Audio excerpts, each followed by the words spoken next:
ദൈവത്തിൻ്റെ പരിശുദ്ധമായ നാമത്തിന് സ്തോത്രം ചെയ്യുകയും സ്തുതിക്കുകയും ചെയ്യുന്നു. കർത്താവിൽ അനുഗ്രഹിക്കപ്പെട്ടവരും ദൈവത്തിൻ്റെ കൃപ ലഭിച്ചവരും ദൈവവചനം കേൾപ്പാൻ അതീവ തൽപരരുമായ എൻ്റെ പ്രിയപ്പെട്ടവരെ, നിങ്ങൾക്കെല്ലാവർക്കും യേശുക്രിസ്തുവിൻ്റെ ധന്യമുള്ള നാമത്തിൽ വിനീതമായ സ്നേഹവന്ദനങ്ങൾ അറിയിക്കുന്നു. ഓരോ ദിവസവും നമ്മെ ശക്തിപ്പെടുത്തേണ്ടതിന് ദൈവത്തിൻ്റെ വചനം തന്ന് കൃപ തന്ന് കാത്തരുളുന്ന നമ്മുടെ കർത്താവിനെ എത്ര സ്തുതിച്ചാലും മതി വരില്ല.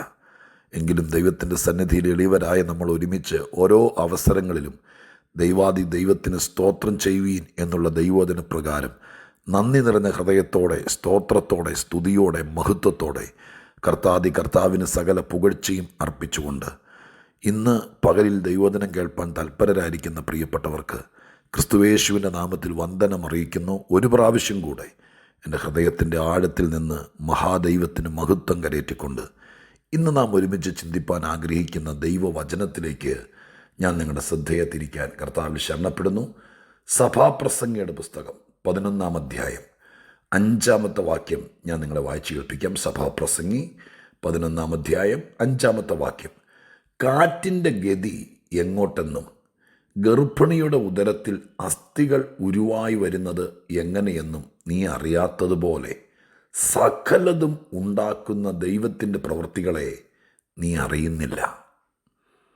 ഗർഭിണിയുടെ ഉദരത്തിൽ അസ്ഥികൾ ഉരുവായി വരുന്നത് എങ്ങനെയെന്ന് നീ അറിയാത്തതുപോലെ സകലതും ഉണ്ടാക്കുന്ന ദൈവത്തിൻ്റെ പ്രവൃത്തികളെ നീ അറിയുന്നില്ല. എത്ര ഘനഗാംഭീര്യമായിരിക്കുന്ന വാക്യം! എഴുതിയത് ജ്ഞാനിയായ ശലോമോനല്ലേ. ശക്തമായ ദൈവത്തെക്കുറിച്ച് പ്രകീർത്തിക്കുന്ന മനോഹരമായിരിക്കുന്ന വാക്യം.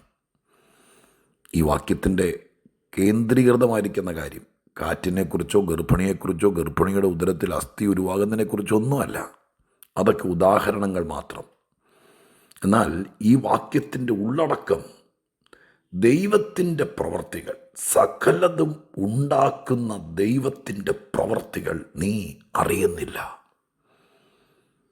ഞാനൊന്നോടെ പറയട്ടെ, നമ്മളറിയാത്ത ഒരുപാട് ദൈവപ്രവൃത്തികൾ ഈ ലോകത്തിൻ്റെ ചുറ്റുവട്ടത്ത് നടക്കുന്നു എന്നല്ല, നമ്മിൽ നടക്കുന്നുണ്ട്, നമുക്ക് വേണ്ടി നടക്കുന്നുണ്ട്.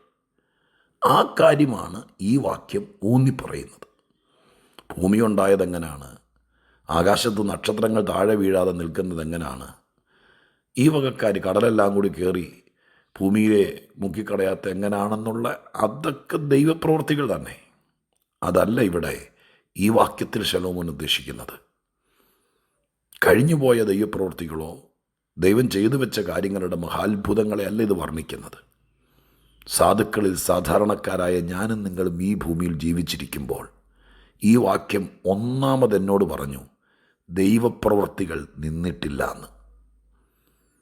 എല്ലാ പരിപാടികളും അവസാനിച്ചിട്ട് 7-ാം ദിവസം സ്വസ്ഥമായിരുന്ന ദൈവത്തെ നമ്മൾ ഉൽപ്പത്തി പുസ്തകത്തിൽ കാണാം. അങ്ങനെ സ്വസ്ഥമായിട്ട് ഒരു സ്ഥലത്ത് ഇരുന്നിട്ട് പിന്നെ അനങ്ങിയിട്ടില്ല എന്ന് പറയുന്നൊരു ദൈവത്തെ അല്ല നമ്മൾ സേവിക്കുന്നത്. ഇന്ന് ഈ ജൂലൈ മാസത്തിൽ ഇന്ന് നാം ദൈവത്തിൻ്റെ സന്നിധിയിൽ ജീവിക്കുമ്പോഴും നാം അറിയാതെ എന്തൊക്കെയോ ദൈവത്തിൻ്റെ പ്രവൃത്തികൾ നമുക്ക് വേണ്ടി നടക്കുന്നുണ്ട്, നമ്മളിൽ നടക്കുന്നുണ്ട്. അപ്പോൾ ഇന്ന് ഓർത്തോളണം, ദൈവമായ കർത്താവ് ഇന്നും പ്രവർത്തന സജ്ജനാണ്. നമുക്ക് വേണ്ടി, മനുഷ്യർക്ക് വേണ്ടി, പ്രത്യേകാൽ ദൈവത്തിൽ ആശ്രയിക്കുന്നവർക്ക് വേണ്ടി. ദൈവപ്രവൃത്തികൾ എങ്ങനെയെന്ന് നാം അറിയുന്നില്ല. ഉരുവായി വരിക എന്ന വാക്കാണ് ഇവിടെ ഗർഭിണിയുടെ ഉദരത്തിൽ അസ്ഥി ഉരുവായി വരുന്നത് എന്നാണ് എഴുതിയിരിക്കുന്നത്. അപ്പോൾ എന്തൊക്കെയോ പ്രാർത്ഥിക്കുന്ന, ഞാൻ കുറച്ചുകൂടെ ഈ വചനത്തെ വികാസമുള്ളതാക്കുക. വെറുതെ നടക്കുമ്പോഴല്ല. ശരീരശാസ്ത്രമല്ലല്ലോ ഇതിനകത്ത് ബൈബിൾ എഴുതിയിരിക്കുന്നത്. അതല്ലല്ലോ നമ്മൾ രാവിലെ തോറും ധ്യാനിക്കുന്നത്. ഇപ്പോൾ ഒരു കുഞ്ഞ് ജനിച്ച് ഇത്ര നാൾ കഴിയുമ്പോൾ പല്ലുകൾ ഉണ്ടായി വരുന്നു. കാഴ്ചക്കാർക്ക് പിന്നെ വളർത്തുന്നവർക്ക് ഭയങ്കര സന്തോഷമാണ്.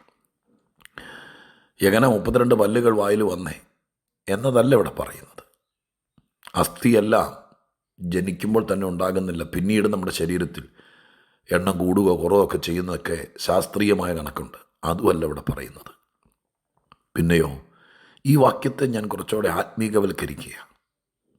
ഒരു മനുഷ്യൻ ദൈവത്തിൻ്റെ സന്നിധിയിൽ ചേർന്ന് വരുമ്പോൾ അവൻ കർത്താവിങ്കിലേക്ക് അടുത്തു വരുമ്പോൾ, ദൈവപുത്രൻ്റെ ചോര കൊണ്ട് വീണ്ടെടുക്കപ്പെടുമ്പോൾ, അവൻ കർത്താവിൻ്റെ കൂട്ടായ്മയിൽ സജീവ പങ്കാളിയാകുമ്പോൾ, വിശുദ്ധന്മാരുടെ നടുവിൽ അവൻ ആരാധിക്കാൻ തുടങ്ങുമ്പോൾ, വേദപുസ്തകം വായിക്കുകയും വായിക്കുന്ന കാര്യങ്ങൾ അനുസരിക്കുകയും ചെയ്യാൻ തുടങ്ങുമ്പോൾ, കർത്താവിനെ സ്നേഹിക്കാൻ തുടങ്ങുമ്പോൾ, കൽപ്പനകൾ അനുസരിക്കാൻ തുടങ്ങുമ്പോൾ, ജീവിതത്തിൻ്റെ പാപവഴികളെ പറിച്ചു മാറ്റിയിട്ട് നൽവഴികൾ തിരഞ്ഞെടുത്ത ആ വഴിയിലൂടെ കാൽച്ചുവടുകൾ വയ്ക്കാൻ തുടങ്ങുമ്പോൾ, അങ്ങനെ ദൈവീകമായ കാര്യത്തിലേക്ക് നമ്മൾ ചുവട് മാറ്റുമ്പോൾ നമ്മളിൽ എന്തൊക്കെ കാര്യങ്ങളാണ് ഉരുവായി വരുന്നത്. ഹോ, അതാർക്കും പറയാൻ പറ്റില്ല.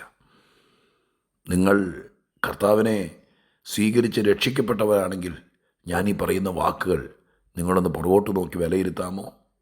നിങ്ങൾ യേശുവിനെ സ്വന്തം രക്ഷിതാവായി സ്വീകരിച്ചതിന് ശേഷം എത്ര കാര്യങ്ങളാണ് നമ്മളിൽ ഉരുവായി വന്നത്. എന്നെ സംബന്ധിച്ച് പറയാം, ചിന്താഗതികൾ പോലും, ജ്ഞാനം, വിവേകം, ബുദ്ധി, ഓർത്തിരിക്കാനുള്ള കഴിവ്, പറയാനുള്ള സാമർഥ്യം, ഇതൊക്കെ ഉണ്ടെന്ന് അവകാശപ്പെടുകയല്ല. പക്ഷെ ഞാൻ എൻ്റെ സാക്ഷ്യം പറയുക, ഇതൊന്നുമില്ലായിരുന്നു. 4 ആളുകളുടെ മുമ്പിൽ 2 വാക്കുകൾ കൂട്ടി പറയാൻ അറിയാതെ, ശബ്ദം പോലും ഞാൻ നിങ്ങളോട് പറഞ്ഞിട്ടുണ്ട്, പെൺകുട്ടികളുടെ ശബ്ദം പോലെയായിരുന്നു എൻ്റെ ഒരു 10, 14, 15, 16 വയസ്സ് വരെ. വിശ്വാസ ജീവിതത്തിലേക്ക് വന്നതിന് ശേഷം, കർത്താവിൻ്റെ കൃപയിലേക്ക് എത്തിയതിന് ശേഷം എന്നിൽ എന്തെല്ലാം കാര്യങ്ങൾ ഉരുവായി തുടങ്ങി. ഞാൻ അറിയാതെ എന്നെ ഞാനാക്കി മാറ്റാൻ, എന്നെ ഒരു ഉപദേശിയാക്കി മാറ്റാൻ, എന്നെ ഒരു ദൈവവചന ശുശ്രൂഷകനാക്കി മാറ്റാൻ. എത്രയോ ഞാൻ പറഞ്ഞിട്ടുള്ളതാണ്. സ്കൂളിൽ പഠിക്കുന്ന കാലത്തൊക്കെ ഒരു വാക്കിൻ്റെ അർത്ഥം, രാവിലെ തല്ലുകൊള്ളാതിരിക്കാൻ വേണ്ടി എങ്ങനെയെങ്കിലും കരഞ്ഞ് ദൈവസന്നിധിയിലിരുന്ന് പഠിച്ചിട്ടും പോവും. ഒരു വാക്കിൻ്റെ അർത്ഥം, മലയാളം വാക്കിൻ്റെ അർത്ഥം.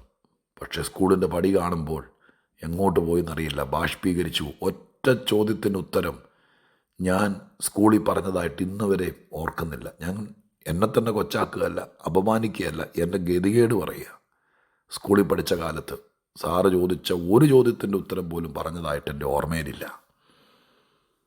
എന്നാൽ ആത്മീകത്തിലേക്ക് വന്നതിന് ശേഷം എന്തെല്ലാം കാര്യങ്ങൾ ഞാൻ മനഃപ്പാഠമാക്കി.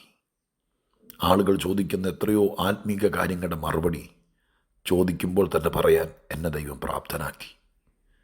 അയ്യോ, ഞാൻ എൻ്റെ ദൈവത്തെ 1000 നന്ദിയും സ്തുതിയും സ്തോത്രവും കരയറ്റിക്കൊണ്ട് പറയുന്നു. എൻ്റെ യേശുവിനെ കിട്ടിയതിന് ശേഷം ഞാൻ പോലും അറിയാതെ എന്നെ പഠിപ്പിച്ചവരും ഞാൻ എങ്ങനെയെങ്കിലും ഗുണം വരട്ടെ എന്നോർത്ത് എനിക്ക് വേണ്ടി അധ്വാനിച്ചവരെന്നും അറിയാതെ എൻ്റെ മഹാദൈവം എന്നിൽ ഉരുവാക്കിയ എന്തെല്ലാം കൃപകളാണ്. അതിന് കഴിവെന്ന് ഞാൻ പറയുന്നില്ല, ഇപ്പോഴും ഞാൻ കഴിവുള്ളവനാണെന്ന് വിചാരിക്കുന്നില്ല. എത്രയോ കൃപകളാണ് പ്രിയപ്പെട്ടവരെ. ഞാൻ പഠിക്കുന്ന മക്കളോട്, പരീക്ഷയൊക്കെ എഴുതി ജയിക്കാൻ വേണ്ടി വല്ലാതെ വ്യാകുലപ്പെടുന്നവരോട്, ജീവിക്കാൻ വേണ്ടി തത്രപ്പെടുന്നവരോട്, ഇനി എന്ത് ചെയ്യുമെന്നോർത്ത് ഭാരപ്പെടുന്നവരോട് ഈ വാക്യം, അധികം ശ്രദ്ധിക്കാതെ പോകുന്നൊരു പുസ്തകമാണ് ഈ പുസ്തകം. അതിനകത്ത് ഇങ്ങേയറ്റത്ത് കിടക്കുന്ന ഈ വാക്യം, കർത്താവിൻ്റെ ആത്മാവ് കഴിഞ്ഞ ദിവസം ഒരു കർത്തൃദാസനുമായിട്ടുള്ള സംഭാഷണത്തിലാണ് ഈ വാക്യം എൻ്റെ ശ്രദ്ധയിൽപ്പെടുന്നത്.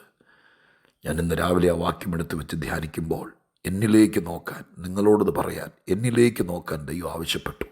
അതേ ദൈവമക്കളെ, എന്നേക്കാൾ ശ്രേഷ്ഠമായി നിങ്ങൾക്ക് പറയാനുണ്ടാകും.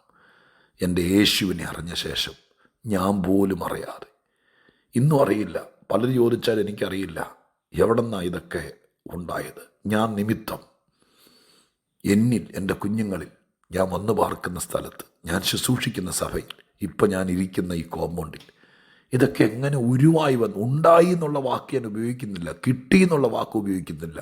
തമ്പുരാൻ ഗർഭിണിയുടെ ഉദരത്തിൽ അസ്ഥികൾ ഉരുവാകുന്നത് ഭൂതക്കണ്ണാടി വെച്ച് നോക്കിയാൽ എപ്പോഴാണ്, എങ്ങനെയാണെന്നൊക്കെ ആർക്കെങ്കിലും പറയാൻ പറ്റുമോ?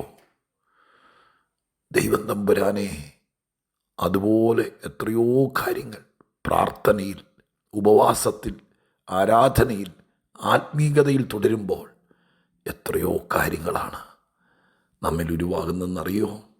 അതുകൊണ്ട് ഞാൻ ഇന്ന് നിങ്ങളെ ആത്മപ്രേരിതനായി നിർബന്ധിക്കുകയാണ്.